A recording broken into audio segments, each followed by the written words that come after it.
അവർക്ക് റഹ്മത്തിൻ്റെ പത്താവണമെന്നോ തീർന്നാൽ എന്തെങ്കിലും പ്രശ്നമുണ്ടോ എന്നൊന്നുമില്ല. അത് എല്ലാ കാലത്തും മുഹ്സിനായാൽ ഇഹ്സാനുള്ളവരാണെങ്കിൽ അള്ളാഹുവിൻ്റെ റഹ്മത്ത് അവർക്ക് കിട്ടിക്കൊണ്ടിരിക്കും. അതാണ് നമ്മളാവേണ്ടത്. ചെയ്യുന്നത് മുഴുവനും അള്ളാഹുവിന് വേണ്ടിയാണ്. അതിന് തന്നെയാണ് ഇഖ്ലാസ് എന്ന് പറയുന്നത്.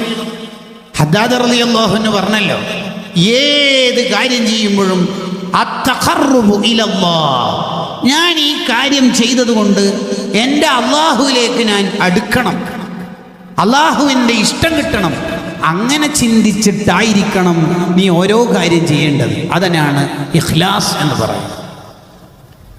ആര് പുകഴ്ത്തിയാലും ആര് ഇകഴ്ത്തിയാലും, ആര് നിനക്ക് പൂവ് തന്നാലും ലൈക്ക് തന്നാലും, എത്ര വ്യൂവേഴ്സ് കൂടിയാലും ഇല്ലെങ്കിലും, ഇസ്തിവാഉ സിർരി വൽ അലാനിയ, രഹസ്യ